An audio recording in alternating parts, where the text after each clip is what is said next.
Exclusivo, você vai conhecer agora a história do grupo religioso que marcou data para se salvar do fim do mundo e desapareceu misteriosamente. Eles saíram de casa sem nada, rasgaram dinheiro e até documentos. E há 2 semanas, ninguém sabe o que aconteceu com eles. Uma família unida, religiosa e querida no bairro onde morava. Pessoas boas, pessoas que não pudesse te ajudar a atrapalhar também não atrapalharia. Um vizinho excelente. Uma mudança brusca de comportamento. Agressivos e realmente não sabiam o que dizer. Eles só batiam na Bíblia e falavam, Jesus vai voltar. E um desaparecimento cercado de mistério. Nesse momento só pode imaginar o pior, né? Que assim, você pensa, será que está morto? Onde eles estão? Era aqui, neste bairro de Diadema, na Grande São Paulo, que seu Pedro morava com Dona Antônia e 2 filhos, Henrique, de 22 anos, e Thaís, de 18. Há 2 semanas, a casa está vazia. A filha adotiva, Patrícia, mora nos fundos com o marido e 2 filhos pequenos. Seu Pedro trabalhava como vendedor. Sempre foi um homem pacato e religioso. Mas, segundo a filha, de repente, o comportamento dele mudou radicalmente. O vendedor passou a pregar contra as igrejas em geral. Ele também falava de forma agressiva e radical sobre o fim dos tempos e a volta de Jesus. Usava a Bíblia de maneira assim que é para metralhar mesmo, né? Não tinha um diálogo, né? Uma conversa mansa, pacata. Era aquela coisa, né? Ou você aceita ou você não aceita. Criticava as vestimentas, anéis, pintura de cabelo. Tudo ele questionava, né? Falava que estava errado. A mudança influenciou a esposa e os 2 filhos. Dona Antônia abandonou o emprego numa firma de alimentos onde trabalhava há 14 anos. Henrique, que terminou a faculdade ano passado, estava noivo e tinha um bom emprego. Largou tudo para seguir a crença do pai. Thaís trabalhava no setor de RH de uma grande empresa e também abandonou o emprego. Era a filha mais apegada ao pai. Que a minha sobrinha, ela sempre foi muito obediente, ela não fazia nada para desagradar o pai dela. Às vezes combinava dos primos sair e o pai não queria porque é balada, ela falava assim, tia, eu não vou porque eu não quero que o meu pai não confie mais em mim. Ela não saía. Seu Pedro, Dona Antônia, Henrique e Thaís estão desaparecidos. Eles saíram de casa sem levar roupas, dinheiro ou documentos. Até o carro ficou para trás. De acordo com os amigos e parentes, o desaparecimento da família está diretamente relacionado com o fanatismo religioso. Na última vez em que eles foram vistos, o pai, a mãe e os 2 filhos se reuniram com outras 8 pessoas para um jantar, aqui mesmo, na casa onde a família vivia há mais de 40 anos. Este jantar foi chamado por eles de a última ceia. No dia seguinte, todos saíram daqui só com a roupa do corpo e desapareceram. E acabando-se os 1000 anos, Satanás será solto da sua prisão e sairá a enganar as nações. A reunião aconteceu na casa do seu Pedro no último dia 13, um domingo. Eram 12 pessoas, o número de apóstolos na última ceia de Cristo. Durante o jantar, o grupo fez diversas leituras da Bíblia. Depois eles rasgaram dinheiro e cortaram documentos pessoais. O grupo ainda destruiu um computador. Por fim, deixaram bilhetes e dinheiro para os parentes e foram embora. Eles seguiram a pé para um destino desconhecido. A filha adotiva de seu Pedro foi a primeira a perceber que os pais e os irmãos tinham desaparecido. Ela abriu a casa da família para a nossa equipe. Estamos chegando aqui na sala, que está exatamente da mesma maneira que a Patrícia encontrou no dia em que a família desapareceu. Aqui, bom, é o computador, né, Patrícia? É o computador deles, né? Que meus irmãos ficavam acessando no Orkut, né? Era direto. Quebrado, tá quebrado aqui. Eles quebraram, cortaram os fios, né? Até... São esses fios aqui? É, esses fios aqui. Todos cortados? Todos cortados. A televisão, eles cortaram o cabo, né? Os cabos também foram cortados? Foi cortado, né? E a mesa estava exatamente dessa forma? Dessa forma. Com esses bilhetes, né? Bilhetes. Isso aqui para você, devolver essa caixa. Um recado mais pessoal, Patrícia.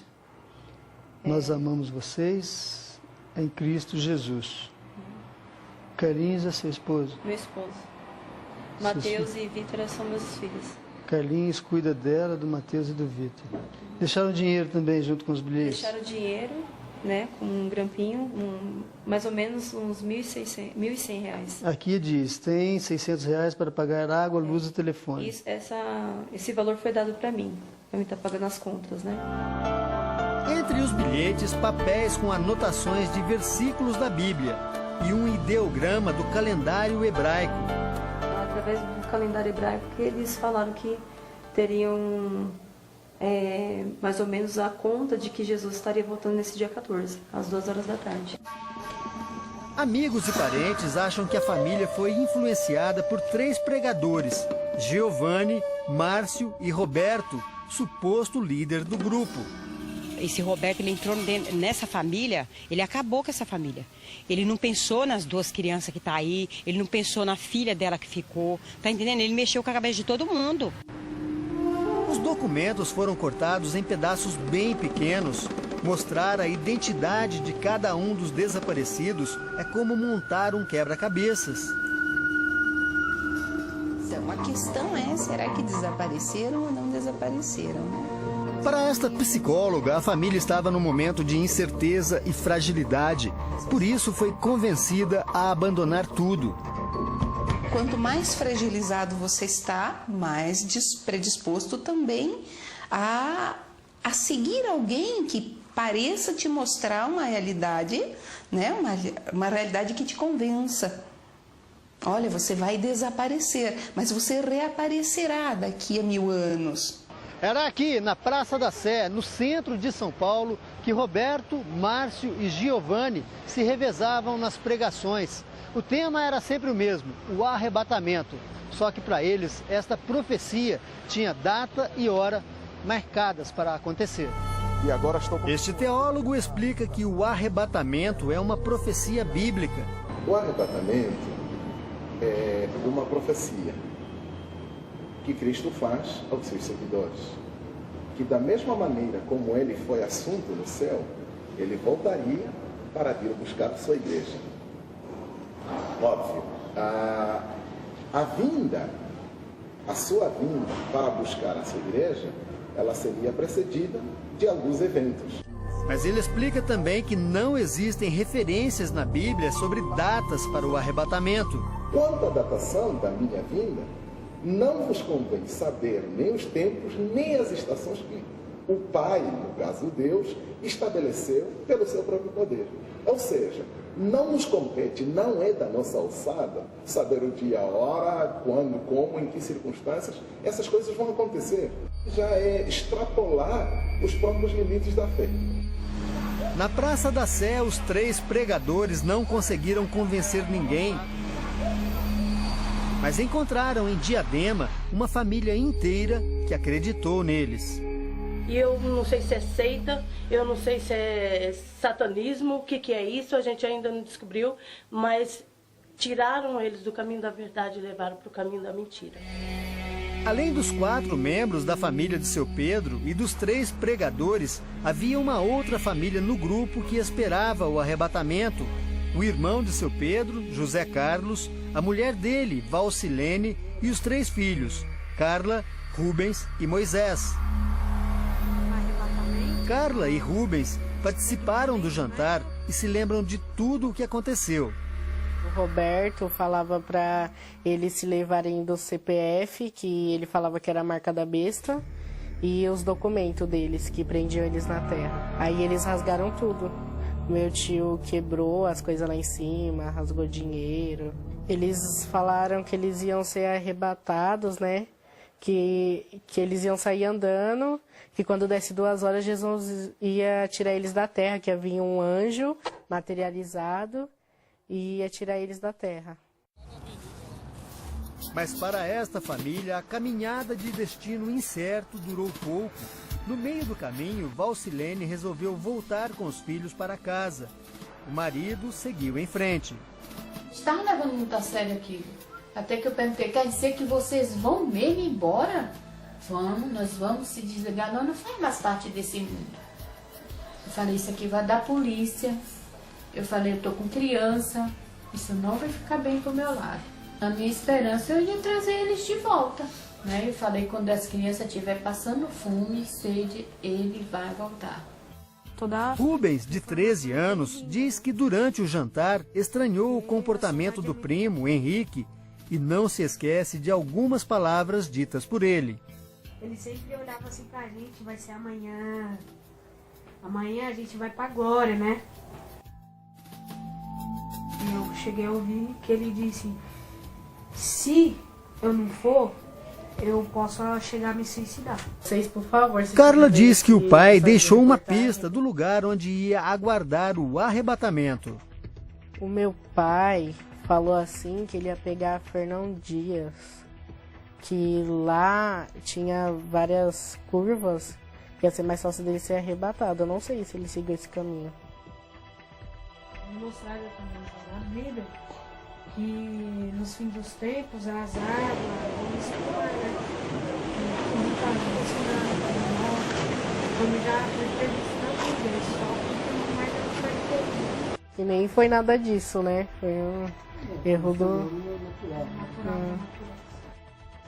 Desde o desaparecimento das famílias, parentes e amigos fazem buscas na região de Diadema, mas depois de 2 semanas não tiveram nenhuma notícia sobre o paradeiro da família de seu Pedro e Dona Antônia. O homem que convenceu a família de Pedro e Antônia a abandonar tudo se chama Roberto Carlos da Silva e também está desaparecido.